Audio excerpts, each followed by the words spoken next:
Aksi nyata Self-Propelled Multiple Launch Rocket System Type 85 milik Thailand yang terlihat beroperasi di wilayah perbatasan Kamboja. Sorotan utamanya adalah kekuatan tembakan, mobilitas tinggi, dan pesan militer yang ingin ditunjukkan Thailand di kawasan sensitif tersebut. Kalau kita tarik nafas sebentar dan fokus ke layar, belakangan ini jagat media sosial ramai oleh satu video pendek yang bikin orang berhenti scroll. Suaranya berat, dentumannya beruntun, dan visualnya jelas bukan kembang api tahun baru.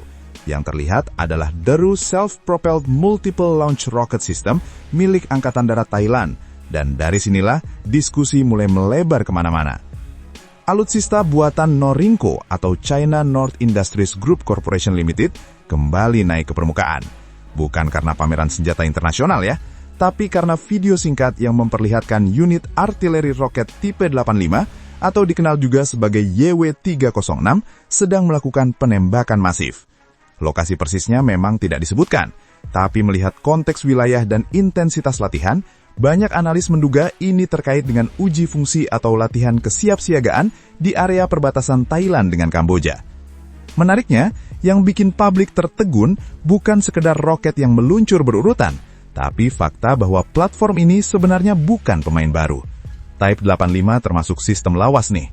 Ibaratnya ini kendaraan senior yang seharusnya sudah pensiun dini, tapi justru muncul kembali dengan performa yang bikin orang angkat alis.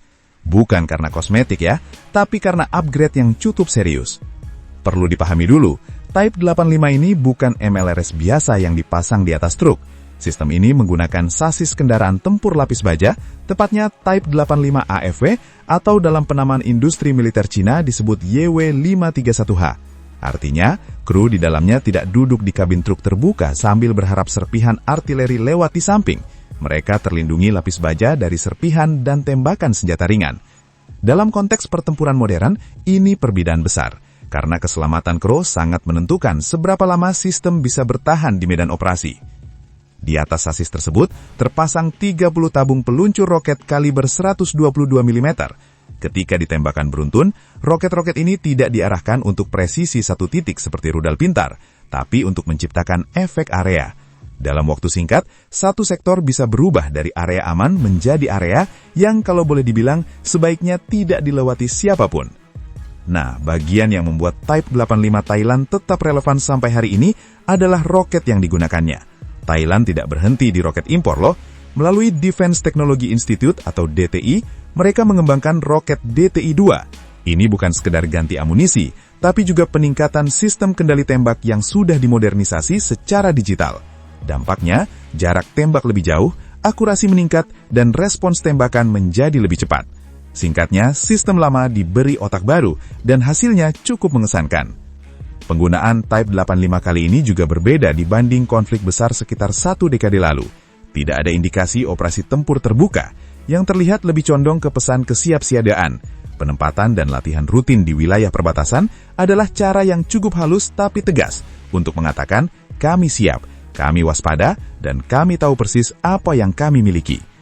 Di sisi lain perbatasan, Angkatan Darat Kamboja tentu tidak tinggal diam. Walaupun mereka tidak mengoperasikan Type 85 versi roda rantai yang sama, Kamboja memiliki sistem peluncur roket kaliber 122 mm berbasis truk seperti BM-21 Grad dan Type 81. Secara daya hancur, roketnya setara, tetapi secara perlindungan kendaraan, Thailand unggul karena menggunakan platform lapis baja. Bukan hanya itu, Kamboja juga baru-baru ini memamerkan MLRS kaliber berat PHL-03 atau Type 03 dengan roket 300 mm, juga buatan Norinco. Jangkauannya lebih panjang dibanding Type 85, dan ini menunjukkan bahwa modernisasi artileri di kawasan tersebut berjalan di dua jalur berbeda. Satu fokus pada mobilitas dan proteksi, satu lagi fokus pada jangkauan ekstrim. Viralnya video Type 85 ini diyakini berkaitan dengan upaya Angkatan Darat Thailand untuk menunjukkan transparansi modernisasi militernya. Dengan memperlihatkan sistem yang sudah ditingkatkan dengan teknologi domestik, mereka seolah ingin bilang ke publik, investasi riset tidak berhenti di atas kertas. Hasilnya bisa dilihat, bisa didengar, dan kalau perlu, bisa dirasakan getarannya.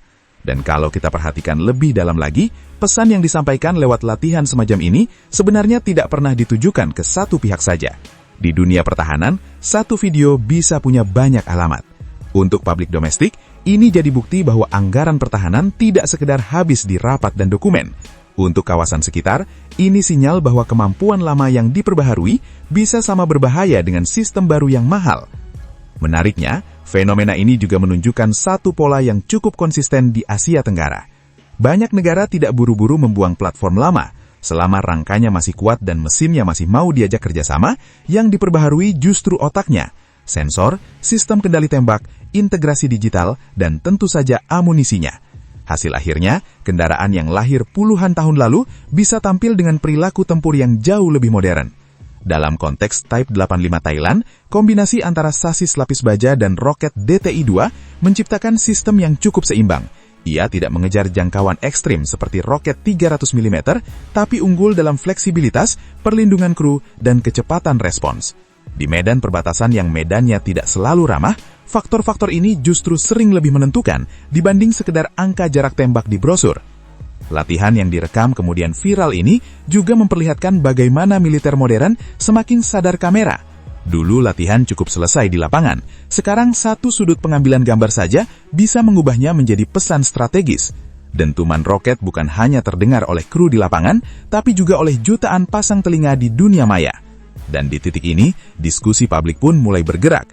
Ada yang membahas spesifikasi, ada yang membandingkan dengan sistem negara tetangga, ada juga yang sekedar berhenti sejenak dari scrolling karena kaget mendengar suaranya. Semua reaksi itu pada akhirnya memperkuat satu hal, bahwa alutsista bukan lagi sekedar alat perang, tapi juga alat komunikasi strategis. Sementara itu, dinamika di perbatasan tetap berjalan dengan logikanya sendiri. Tidak selalu panas, tapi tidak pernah benar-benar dingin. Dalam situasi seperti ini, kehadiran sistem seperti Type 85 yang siap digerakkan kapan saja memberi ruang manuver psikologis yang cukup besar. Ia tidak harus ditembakkan dalam konflik terbuka untuk bekerja. Cukup dengan ditampilkan dan dipahami kemampuannya, efek penangkalannya sudah mulai terasa. Kalau kita tarik garis ke konteks yang lebih luas lagi, apa yang kita lihat ini sebenarnya cerminan perubahan cara negara-negara memandang kekuatan militer.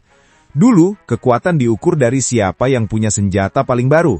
Sekarang, ukurannya bergeser ke siapa yang paling pintar memaksimalkan apa yang sudah ada.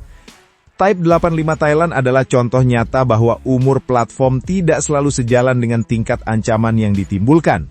Di lapangan, sistem seperti ini memberi komandan pilihan yang cukup fleksibel. Ia bisa digeser cepat ke titik rawan, digelar dalam waktu singkat, lalu memberikan dukungan tembakan yang intens sebelum berpindah lagi. Pola shoot and scoot seperti ini penting karena di era sensor dan drone, terlalu lama diam di satu tempat justru mengundang masalah. Kalau kita bandingkan dengan MLRS berbasis truk, keunggulan lapis baja Type 85 semakin terasa. Bukan berarti kebal, tapi cukup untuk memberi kru waktu bereaksi dan bertahan ketika situasi tidak sesuai rencana. Dalam dunia militer, tambahan waktu beberapa detik saja bisa berarti selamat atau tidak. Menariknya, semua ini juga terjadi tanpa harus mengubah doktrin secara drastis. Thailand tidak perlu menciptakan konsep tempur baru dari nol. Mereka cukup mengawinkan platform lama dengan teknologi baru, lalu menyesuaikannya dengan kebutuhan geografis dan ancaman aktual. Hasilnya, sistem yang terlihat sederhana di luar, tapi cukup cerdas di dalam. Dan di tengah semua pembahasan teknis ini, ada satu hal yang sering luput dibicarakan. Kehadiran sistem seperti Type 85 juga berdampak pada psikologi pasukan sendiri. Ketika prajurit tahu bahwa mereka dilindungi lapis baja dan didukung sistem yang akurat, tingkat kepercayaan diri naik, dan pasukan yang percaya diri biasanya bekerja lebih rapi, lebih tenang, dan lebih disiplin. Jadi ketika video latihan itu beredar luas, yang sebenarnya dipertontonkan bukan hanya roket yang meluncur. Yang diperlihatkan adalah kombinasi pengalaman, teknologi, dan pesan strategis yang dibungkus dalam durasi singkat. Dentumannya mungkin hanya berlangsung beberapa detik, tapi maknanya bisa bergema jauh lebih lama di kepala para pengamat. Thanks banget buat yang udah nonton sampai habis. Kalau suka, ya di-like aja. Kalau merasa cocok, langsung subscribe. Dan kalau jempol udah gatal pengen ngetik, antem aja tuh kolom komentar. Mau debat? Boleh. Mau bercanda? Gas. Yang penting sopan.